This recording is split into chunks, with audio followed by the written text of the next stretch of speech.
मेरी पत्नी हर रात मुझे नींद की दवाई देकर मेरे बड़े भैया के कमरे में जाती थी। जब वो कमरे में चली जाती, तो मेरी भाभी कमरे से बाहर आकर बैठ जाती और उन दोनों के बाहर आने का इंतजार करने लग जाती। आखिर यह सब चल क्या रहा था? इसी चीज का पता लगाने के लिए मैंने एक दिन नींद की दवाई नहीं खाई और छुप कर उनका पीछा किया। उसके बाद जो मैंने देखा, उसे देखकर तो मेरी रूह कांप गई। मैंने देखा कि वो तो मेरा नाम रोहित है। मैं और मेरा बड़ा भाई अपने माता-पिता के हम 2 ही संतानें थीं। मेरी माँ का देहांत हमारे बचपन में ही हो गया था। उन्हें टीबी की बीमारी थी, जिसकी वजह से वो हम सबको छोड़कर चली गई। उसके बाद से लेकर आज तक हमारे पिताजी ने ही हमारा पालन-पोषण किया। उन्होंने हमारी पढ़ाई-लिखाई से लेकर रहन-सहन तक किसी भी तरह से कोई कमी नहीं आने दी।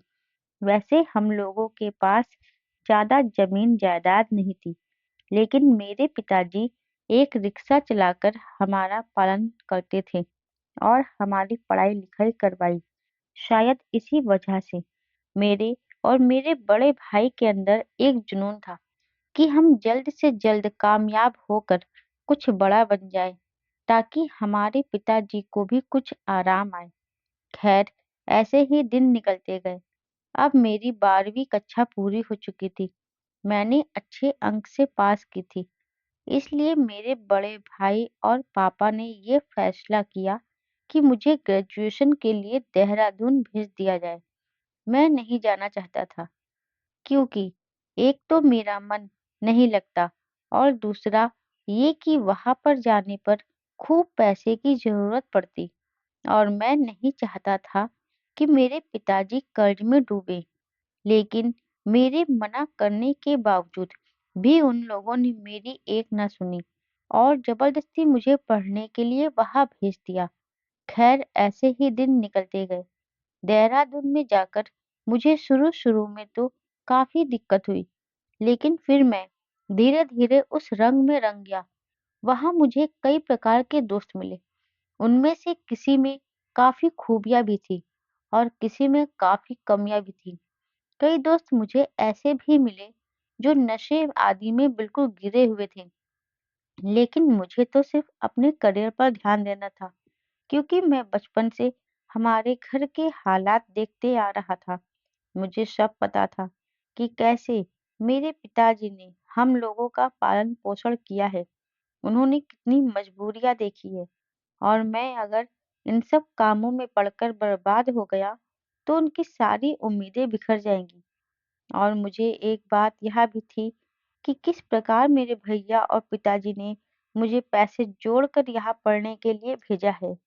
मैं उन लोगों के साथ विश्वासघात नहीं कर सकता था, इसलिए मैंने अपने सारे दोस्तों के साथ रिश्ता तोड़ लिया और उनके साथ बातचीत भी बंद कर दी, क्योंकि मैं नहीं चाहता था कि मैं किसी भी तरह से ही लोगों की बातों में आऊं, क्योंकि मेरी जवानी की उम्र थी और मुझे सब पता था कि मैं चाहे कितना भी कंट्रोल कर लूं, लेकिन अगर मेरे फ्रेंड ही मेरे काम में बाधा डालेंगे, तो उन्हें छोड़ देना ही बेहतर होगा। इसीलिए मैंने अपने दोस्तों को छोड़ दिया और उन लोगों से बिल्कुल बातचीत बंद कर दी। अब मैं सिर्फ अपनी पढ़ाई-लिखाई पर ध्यान देता था और जी लगाकर पढ़ाई करने लगा। पूरे कॉलेज में फर्स्ट आने लगा था। जैसे-तैसे मेरी ग्रेजुएशन कंप्लीट हो गई। अब मुझे नौकरी की तैयारी के लिए दिल्ली जाना था, लेकिन मैंने यह बात अपने पिताजी और भैया को नहीं बोली, क्योंकि मैं नहीं चाहता था कि उन्हें किसी भी तरह से कोई तकलीफ हो, क्योंकि उन्होंने मुझे देहरादून भी बड़ी मुश्किल से भेजा था और अब मैं अगर दिल्ली की बात उन्हें बोल देता, तो वह मना तो नहीं करते, लेकिन फिर उन लोगों के ऊपर कर्ज का जो पहाड़ टूट पड़ता, उससे बाहर निकालना नामुमकिन था। इसलिए मैंने कुछ न बोला और छुट्टियाँ थी, इसलिए मैं अपने गाँव चला गया। वहाँ जाकर मैंने एक चीज़ देखी, जिसे देखकर मुझे बहुत बुरा लगा और खुद पर दुखी भी होने लगा। कि यह कैसी पढ़ाई कर रहा हूँ, जिसकी वजह से मैं इन लोगों को इतने बड़े बोझ के तले ढकेल दिया। मैंने देखा कि मेरे बड़े भैया ने पढ़ाई-लिखाई छोड़ दी है और इसका यही कारण था कि अगर वह भी मेरे साथ पढ़ाई-लिखाई करते, तो मेरे पिताजी हम लोगों का खर्चा नहीं उठा पाते। इसीलिए बड़े भैया ने मेरी पढ़ाई-लिखाई के लिए खुद की पढ़ाई छोड़ दी और कमाने लग गए, क्योंकि वैसे ही हम लोगों के ऊपर कर्ज हो चुका था और ऊपर से मेरी पढ़ाई-लिखाई के लिए भी। लेकिन जैसे ही उन लोगों को मेरी आगे की पढ़ाई के लिए दिल्ली जाने की बात पता चली, तो वह झट से मान गए और बोले कि हमें चाहे कोई भी काम करना पड़े, लेकिन तुम्हारी पढ़ाई-लिखाई में कोई दिक्कत नहीं आनी चाहिए। मैंने उन लोगों को बहुत समझाने की कोशिश की। मैं कोई प्राइवेट काम ढूँढ लेता हूँ और हम तीनों मिलकर काम करेंगे, ताकि हमारे हमारे ऊपर कर्ज से मुक्ति मिले। लेकिन वह लोग नहीं माने और बोले कि तुम पढ़ाई-लिखाई करो और अच्छे से एक सरकारी नौकरी पालो, फिर हम लोगों की तो ऐश है। उन लोगों का यह प्यार देखकर मेरी आँखें भर आईं और मैं माँ को याद करने लगा और उनसे कहने लगा कि आप क्यों चले गए, और साथ ही भगवान से प्रार्थना और धन्यवाद भी करने लगा कि मुझे इतने अच्छे भाई और पिताजी देने के लिए।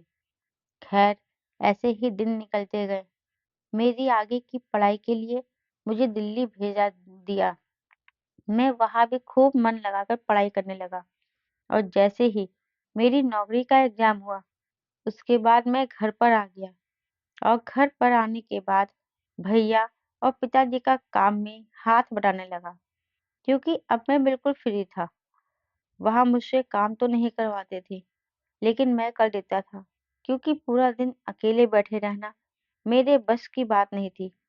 जब तक मेरी नौकरी का परिणाम नहीं आ जाता, तब तक मैं बिल्कुल फ्री था। इसी वजह से मैं भैया के साथ उनके काम पर जाने लगा। मेरे भैया शहर की एक छोटी-सी कंपनी में काम करते थे। ज़्यादा तो नहीं बोल सकते थे, लेकिन घर चलाओ उनकी सैलरी थी। खैर, मैं उनके साथ काम पर जाने लगा और इस वजह से 4 पैसे भी घर पर ज़्यादा आने लगे।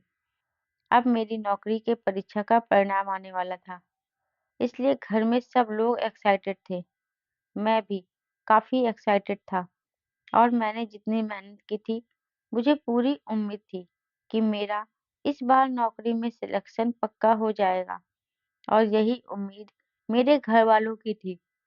लेकिन मैं साथ में दुखी भी था कि अगर मेरा सिलेक्शन नहीं हुआ, तो सब लोगों की उम्मीदें टूट जाएँगी और विश्वास भी, क्योंकि इन लोगों ने कितने विश्वास के साथ और कितने दुखों को झेलकर मुझे पढ़ने के लिए वहाँ भेजा था।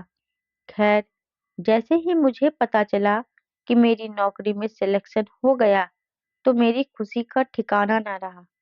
शायद मुझसे 2 गुना खुशी तो मेरे पिताजी और भैया को थी, क्योंकि उन लोगों ने ना जाने कितनी मुसीबतों से लड़-लड़ कर मुझे पढ़ाया था। अब तो हमारे अच्छे दिन आ चुके थे और सबसे अच्छी बात यह थी कि मेरी जॉइनिंग भी हमारे उसी के पास छोटा-सा शहर था, उसी में हो गई थी।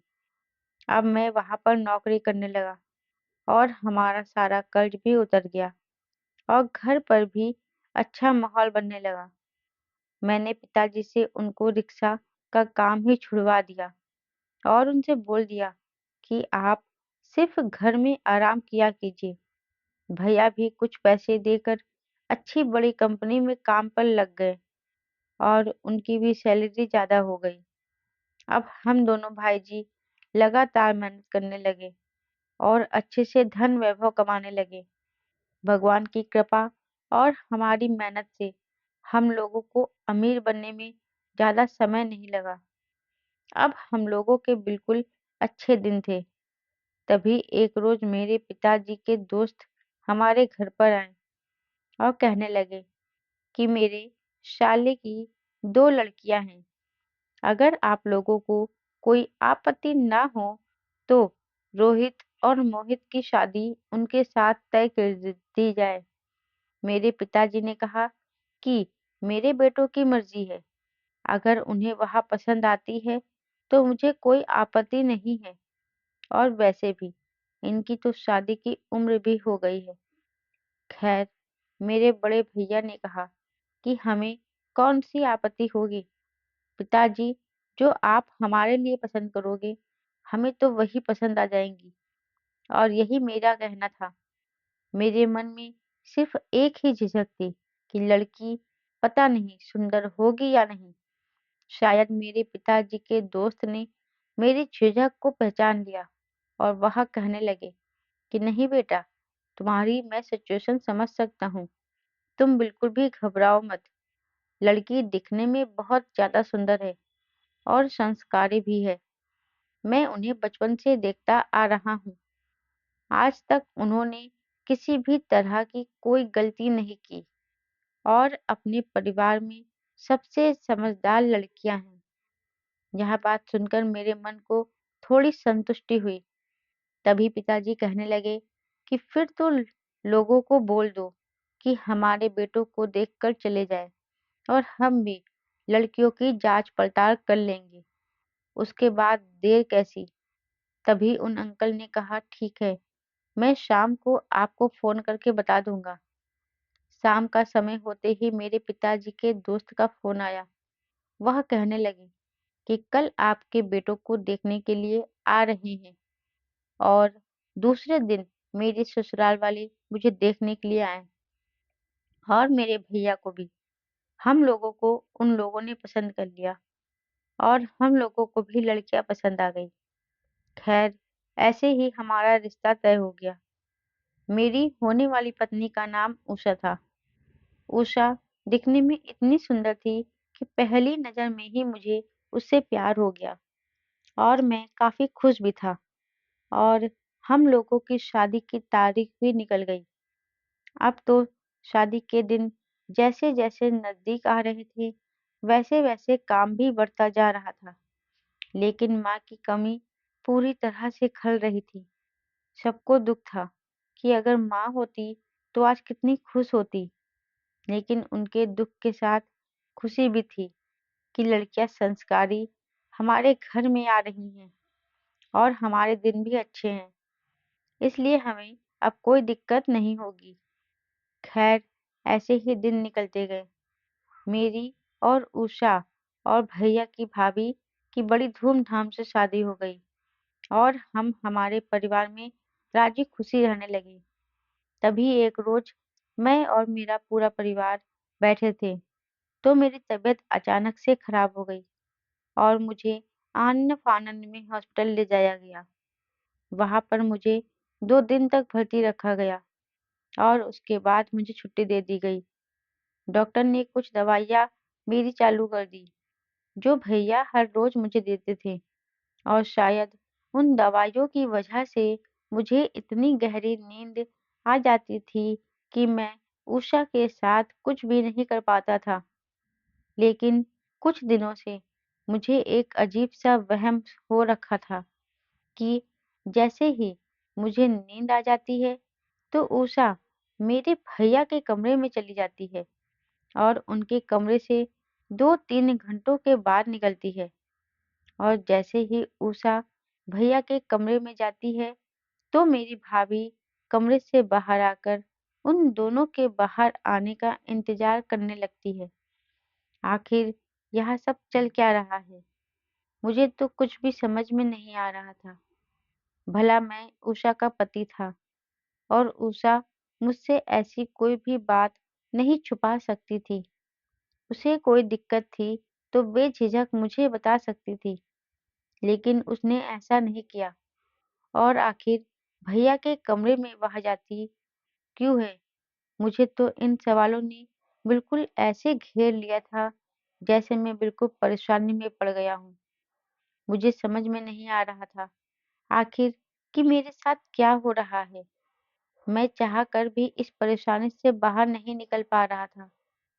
मैं चाह कर भी किसी से पूछ भी नहीं सकता था, क्योंकि मैं बिल्कुल अच्छी तरह से वाकिफ था कि अगर मैंने इन लोगों से स्पष्ट पूछ लिया तो इन्हें झूठ भी बोलना पड़ सकता है और यह झूठ बोल देंगे क्योंकि जो लोग मुझसे छुपा सकते हैं वह झूठ भी बोल सकते हैं। तभी मैंने सोचा कि मुझे दवाइयाँ लेनी बंद करनी देनी चाहिए। लेकिन आखिर मैं करता क्या?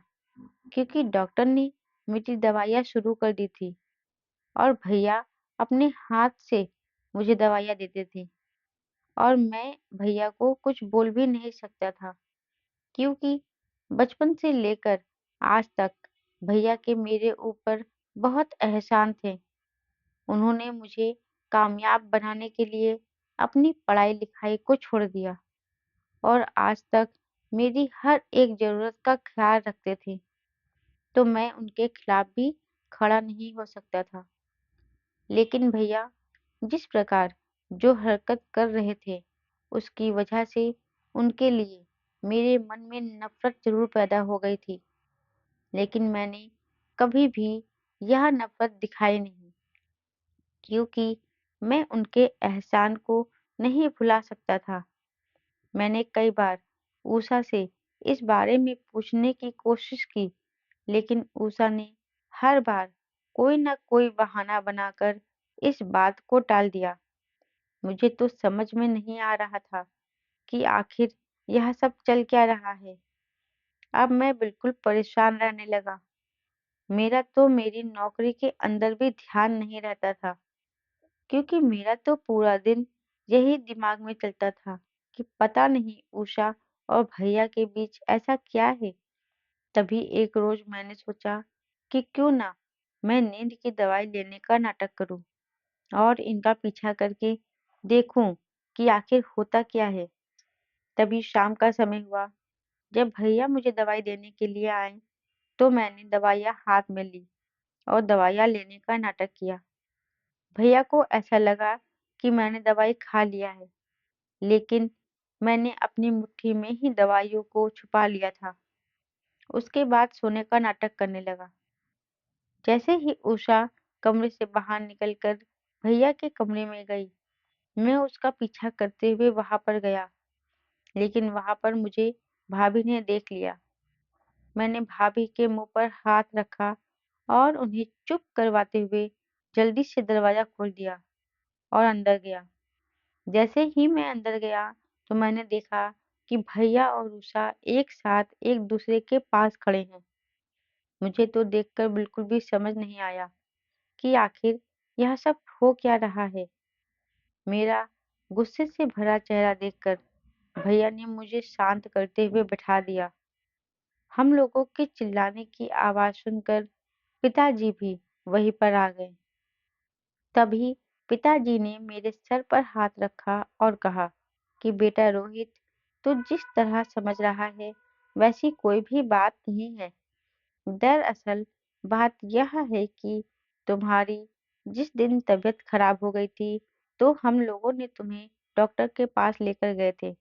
डॉक्टर ने कहा था तुम्हारे अंदर खून की कमी है और तुम्हारी सारी जांचें करवाई, लेकिन उनमें से हमें एक चीज यह भी सामने पता चला कि तुम कभी बाप नहीं बन सकते और हम यह बात तुम्हें बताकर तुम्हें शर्मिंदगी महसूस नहीं करवाना चाहते थे। और अगर उषा की कोख से तुम्हारा बच्चा जन्म नहीं लेता तो पूरी बिरादरी में हमारी नाक कट जाती और सब लोग तुम पर थू थू करते। और हम यह बिल्कुल भी नहीं चाहते थे कि तुम्हें किसी भी तरह से कोई तकलीफ हो, इसलिए हमें तुम्हें भी नहीं बताया और यह बात हमने उषा और इसके परिवार को बताई। तभी किसी को कोई आपत्ति नहीं हुई और तुम्हारी भाभी को भी कोई आपत्ति नहीं हुई। इसलिए हम सब ने प्लान बनाया कि मोहित का बच्चा उषा पैदा करेगी और उसे तुम्हारा नाम दे देंगे, ताकि घर से बाहर भी बात नहीं जाएगी और तुम्हारी बिरादरी में भी नाक नहीं कटेगी। और वैसे भी मोहित तुम्हारा भाई है और अगर इस तरह से किसी का घर बचता है तो इसमें कोई बुरी बात नहीं है और भगवान ने तुम्हें इस तरह बना दिया तो इसमें तुम्हारा कसूर भी नहीं है। डॉक्टर ने इसका कोई इलाज नहीं बताया तो मजबूरी में ये फैसला हमें लेना पड़ा।